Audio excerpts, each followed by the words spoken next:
Bienvenidos al repaso de la lección de escuela sabática para el sábado 4 de febrero del 2023, titulado ¿Cómo afrontar las deudas? El versículo para memorizar lo encontramos en Proverbios 22:7. El rico domina al pobre, y el que toma prestado es siervo del que presta. Esta lección está basada en los siguientes libros. En el libro de Deuteronomios, capítulo 28, 1, 2 y 12, Mateo 6:24, Primera de Juan 2:15, Proverbios 22:7 y 6, 1 al 5. Introducción. El hecho de que Dios advierta acerca de las deudas nos muestra que las deudas tienen implicaciones espirituales. En el libro de Proverbios 6, versículo 1 al 5 y Proverbios 22:7. Estar libre de deudas consiste en poner el reino de Dios en primer lugar y librarnos así del deseo de las cosas materiales. Mateo 6:33. En el pacto divino hay prosperidad y se les pone fin a las deudas. Deuteronomios 28, 1 y 2.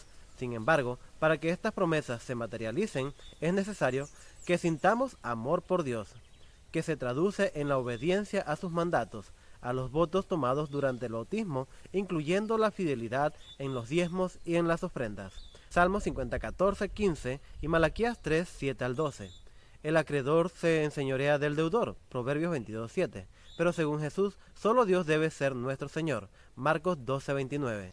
Por lo tanto, amando a Dios y no a las cosas del mundo, en 1 de Juan 2:15, podemos vencer la lujuria y el orgullo de la vida. Por la gracia de Cristo, 1 de Juan 2:16.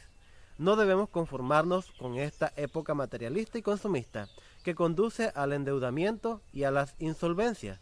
Más bien, debemos aspirar a ser transformados mediante la renovación de nuestra mente y esforzarnos por conocer la perfecta voluntad de Dios.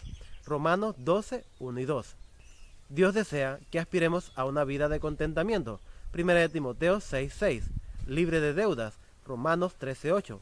El contentamiento nos protege de comprometer los principios de la fe para enriquecernos. 1 de Timoteo 6, 9. Por lo tanto, debemos planificar sabiamente nuestras obligaciones financieras, Lucas 14, 28, y también evitar asumir la responsabilidad de la deuda de otra persona, Proverbios 6, 1 al 5.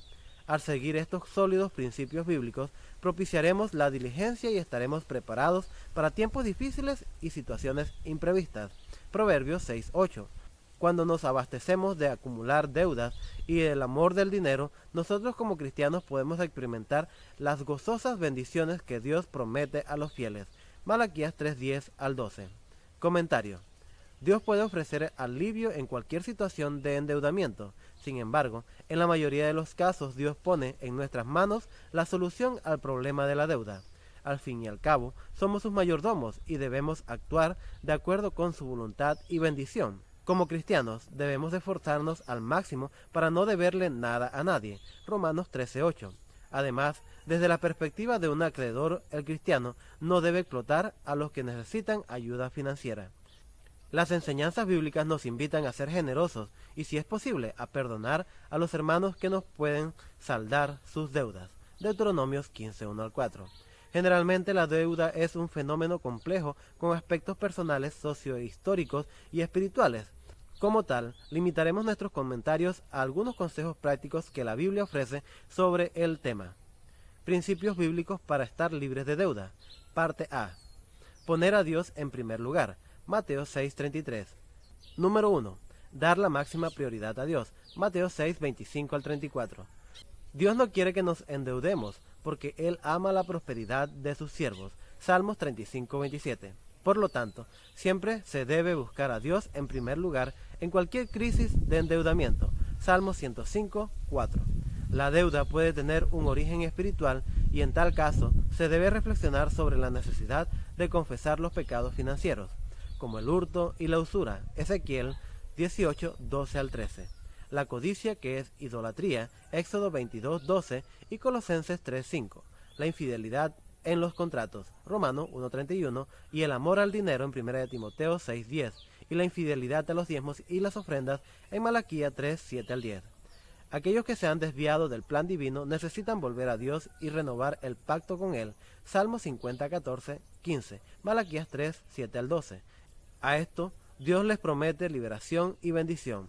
El deseo sincero de hacer lo correcto es una indicación de la gracia en acción, porque su bondad de Dios te guía al arrepentimiento. Romanos 2:4. Podemos cumplir la voluntad de Dios según Deuteronomio 28:1-2, solo cuando estamos bajo la gracia, porque, como dice Pablo, porque por gracias han sido salvados por la fe. Y esto no proviene de ustedes, sino que es don de Dios, no por obras para que nadie se gloríe, porque somos hechura suya, creados en Cristo Jesús para buenas obras, que Dios de antemano preparó para que anduviésemos en ellas. Efesios capítulo 2, versículo 8-10. Por fe en la gracia de Dios podemos pedir la ayuda divina para superar la deuda. Entonces disfrutamos de las bendiciones de Dios que enriquecen sin añadir tristeza. Proverbios 10:22. Número 2. Ser santos y santificar las cosas santas en la Biblia.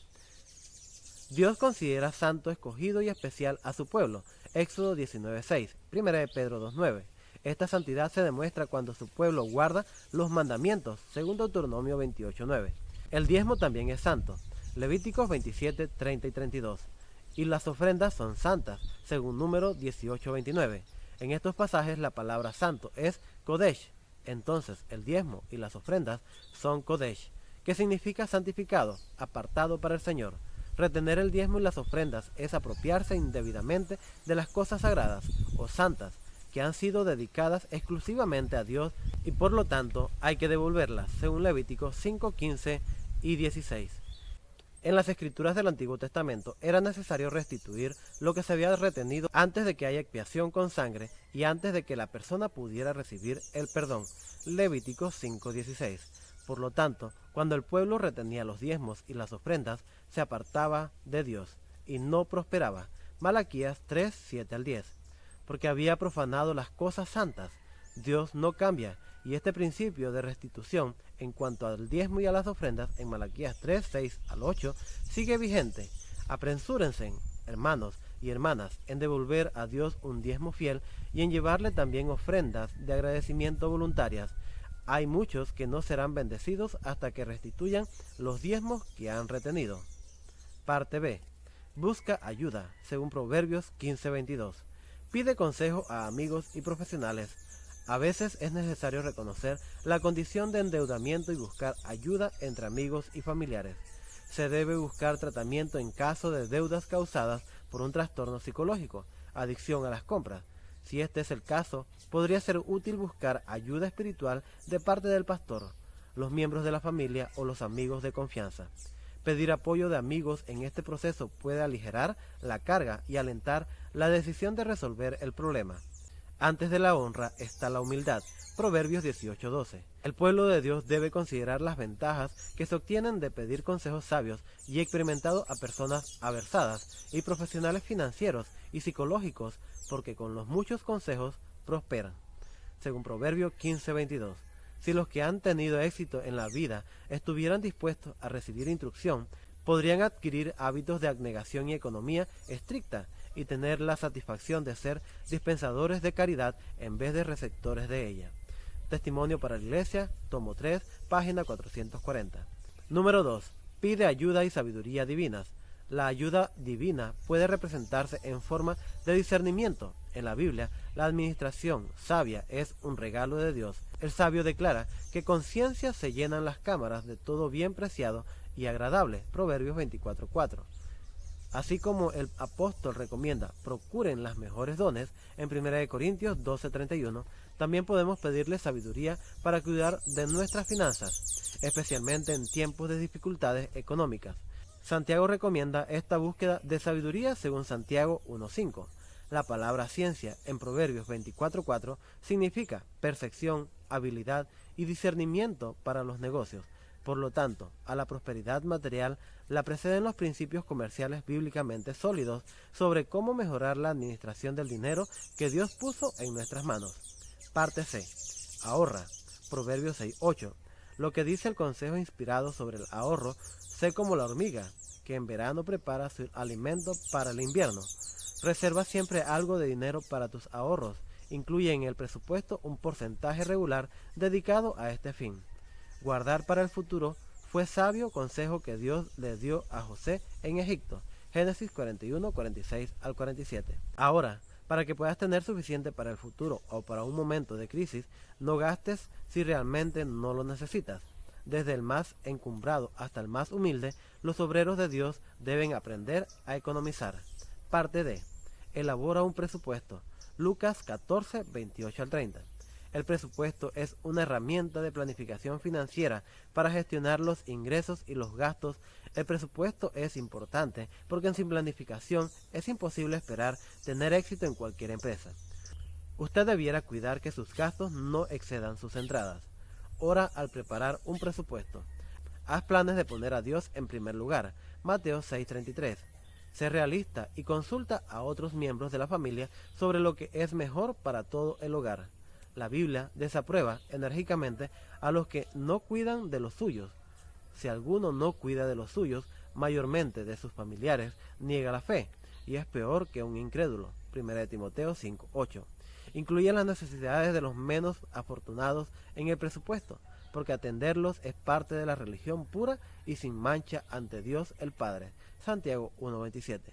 Aplicación a la vida. Pida a un miembro de la clase que lea en voz alta la siguiente cita. Luego analicen en clase las preguntas que aparecen a continuación. Son muchísimos los que no se han educado de modo que puedan mantener sus gastos dentro de los límites de sus entradas. No aprenden a adaptarse a las circunstancias y vez tras vez piden dinero prestado y se abruman de deudas, por lo que se desaniman y descorazonan. El pasaje anterior alude a una condición social de endeudamiento cada vez más común.